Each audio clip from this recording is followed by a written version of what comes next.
Bom dia, irmãos, graças para nosso Senhor Jesus Cristo. Estou novamente aqui para compartilhar uma porção das Escrituras, do Café Mais Palavra. E vamos orar, agradecer ao Senhor e pedir mesmo, porque é Ele que nos ensina, né? É Ele que realmente faz algo extraordinário dentro de cada um de nós. Pai, eu quero te agradecer por esse momento e junto com meus irmãos que aqui estão ouvindo agora esta oração, esse momento, que o Senhor possa nos ensinar, falar no nosso coração, avivar cada um de nós, porque sabemos que o Senhor tem feito e faz isso com excelência. Então, muito obrigado por este momento, em nome de Jesus. Irmãos, eu gostaria de ler aqui um texto aqui em 1 Samuel, capítulo 5. Eu vou ler aqui pausadamente, vocês me acompanham, né? 1 Samuel, capítulo 5, a partir do versículo 1. Depois que os filisteus tomaram a arca de Deus, levaram-na de Ebenezer a Asdod.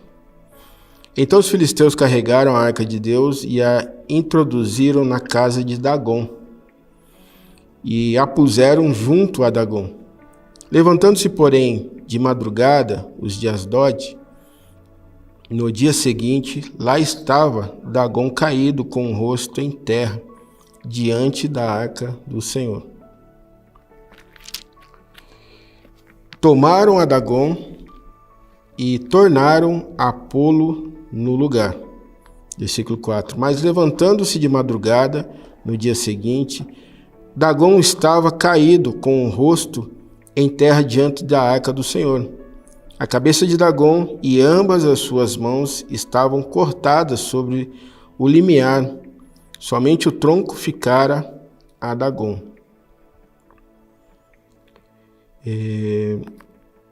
Versículo 5. Pelo que nem os sacerdotes de Dagom, nem nenhum de todos os que entraram na casa de Dagom, pisaram no limiar de Dagom, em Asdod, até o dia de hoje. Porém, a mão do Senhor se agravou sobre os de Asdod, e os assolou e os feriu com tumores a Asdod e ao seu território. Vendo os homens de Asdod que assim era, disseram: não fique conosco a arca do Deus de Israel, porque a sua mão é dura sobre nós e sobre Dagom, nosso Deus. Assim enviaram mensageiros e congregaram a si todos os príncipes dos filisteus e perguntaram: que faremos da arca do Deus de Israel? Responderam: seja levada para Gate. E levaram para lá a arca do Deus de Israel. Versículo 9.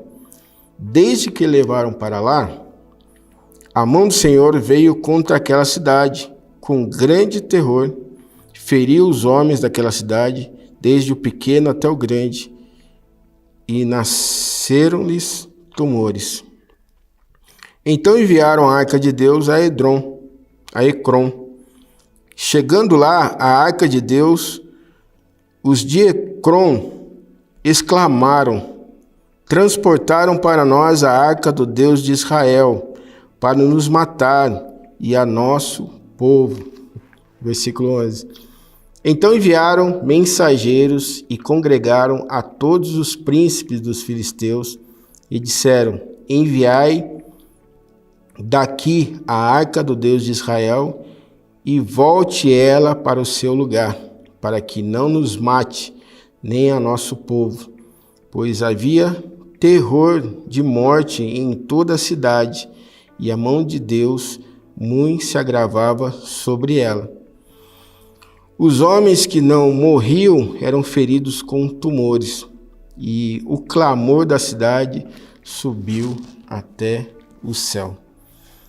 Então, como observamos aqui, é um relato, de um momento onde os filisteus, ao ganharem uma guerra, uma batalha, na verdade, ali contra o povo de Deus, eles tomaram a Arca da Aliança e levaram ela e colocaram ela no lugar onde estava o seu Deus, o Dagom. uma figura, né, que para eles, essa figura divina para eles, né, era o Deus deles. E eles pegaram a Arca da Aliança e colocaram dentro do templo de Dagon. E como observamos aqui na palavra, quando eles chegaram novamente, essa estátua, esse ídolo, estava caído com o rosto em terra. Eles acharam estranho a princípio, levantaram essa estátua, esse ídolo, e quando voltaram, estava novamente caído, e já despedaçado, arrancado a cabeça e os braços, ficado só a parte do tronco.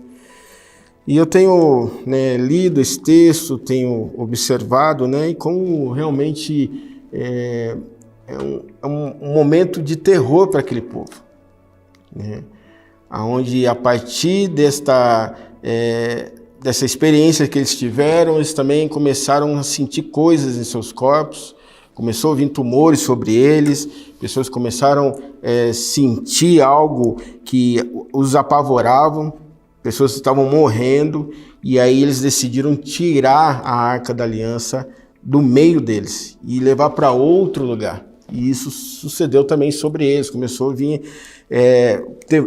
úlceras sobre eles, né, tumores e tal, enfermidades, e muitos morriam.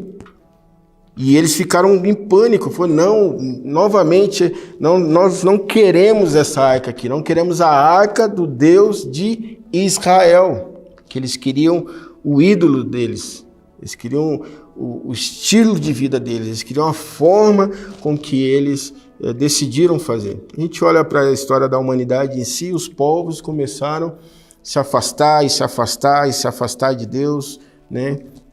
Como temos essa facilidade de se afastar do Senhor e começar a decidir fazer coisas, a escolher viver de uma forma com que é bom aos nossos olhos.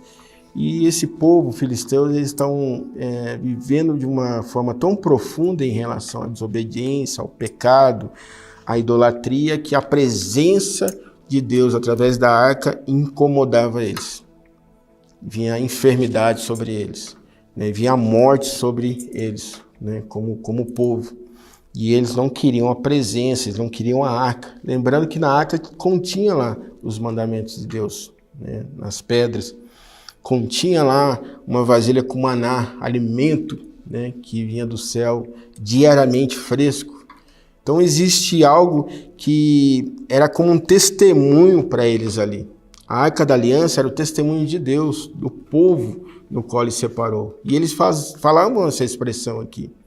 Não queremos, né, a arca do povo, do Deus de Israel. Eles não queriam aquela presença, eles não queriam aquela representação no meio deles, né? Fez com que o ídolo no qual eles acreditavam, o Deus no qual eles botavam toda a sua confiança, se prostrasse, se despedaçasse. E veio sobre eles situações ruins, né? Eles começaram a sofrer enfermidades, muitos morreram por causa da presença, e eles abandonaram, eles não queriam saber disso. Eles tiraram, falaram, não queremos essa arca que leva para lá. O que eu aprendo com isso, irmãos, que eu gostaria de trazer aqui essa manhã para a gente pensarmos também juntos, claro, porque olhamos para um texto do Antigo Testamento, um acontecimento assim que nos chama muita atenção, né? O juízo de Deus sobre um povo, a ação de Deus sobre uma nação, né? Dele vir julgar esse povo. Então, ele sabe realmente a profundidade da maldade dessas pessoas, aonde realmente está o coração. E hoje nós vivemos um contexto onde as pessoas, de uma certa forma, eles vão cada vez mais odiar a presença de Deus. A nossa presença como povo de Deus, representantes da vontade de Deus aqui na terra, a igreja do Senhor, pessoas que creem em Cristo. Então, muitas vezes chegamos diante dessas pessoas, confrontamos, né, num amor, falamos a verdade para elas, e elas não querem a nossa presença. Eles não querem que estejamos próximos deles. Eles rejeitam o Evangelho, eles não querem saber, eles querem estarem cada vez mais prontos para viver a sua iniquidade, a sua maldade, o seu terror, enfim. E aquele povo em si, eles não queriam a presença da arca, né, diante deles. O testemunho, né, de Deus em relação aqui na terra, uma presença de uma arca, né? E hoje nós, como servos do Senhor, nós temos essa realidade. Muitas vezes as pessoas não querem a gente perto. Muitas vezes as pessoas não querem ouvir aquilo que a gente tem para dizer. E a presença do Espírito Santo dentro de nós, como a presença da arca ali, né? Ela vem e vai realmente trazendo morte para o homem que precisa morrer, né? O homem que está no pecado, o homem que está no erro, o homem que está na desobediência, ele precisa morrer e nascer um novo homem para o Senhor, um novo homem para Cristo. Então que nós possamos continuar desejando a presença do Senhor em nós, esse testemunho, né, que antes era uma arca para um povo, hoje nós sabemos que hoje nós temos, né, a presença dele dentro de nós, uma presença maravilhosa do Espírito Santo, que nos ajuda diariamente a mortificar esse velho homem, dizer não para si mesmo, não para si mesmo, e que nós possamos comunicar essa verdade aos outros, que através desse testemunho real de Deus na terra, diante de um povo onde as pessoas muitas vezes recusavam a presença, não queriam, não tinham vida, né, com Deus em relação a isso, não aceitavam a verdade, não aceitavam realmente serem direcionados pelo Deus vivo. Eles queriam criar e eles criavam deuses para si, para fazer da sua forma, para fazer do seu jeito, e hoje não é diferente.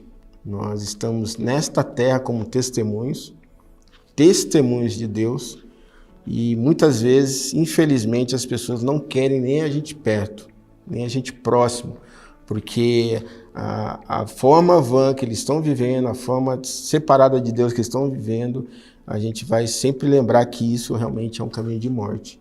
A gente vai lembrar realmente que isso não é a vida de Deus. Então, deixo aqui essa breve meditação, reflexão aqui a respeito da palavra. E como é importante hoje nós desejarmos cada vez mais que a presença de Deus ela fique no nosso meio, que a presença de Deus ela continue no nosso meio. Um forte abraço a todos, Deus abençoe e um ótimo dia, em nome de Jesus.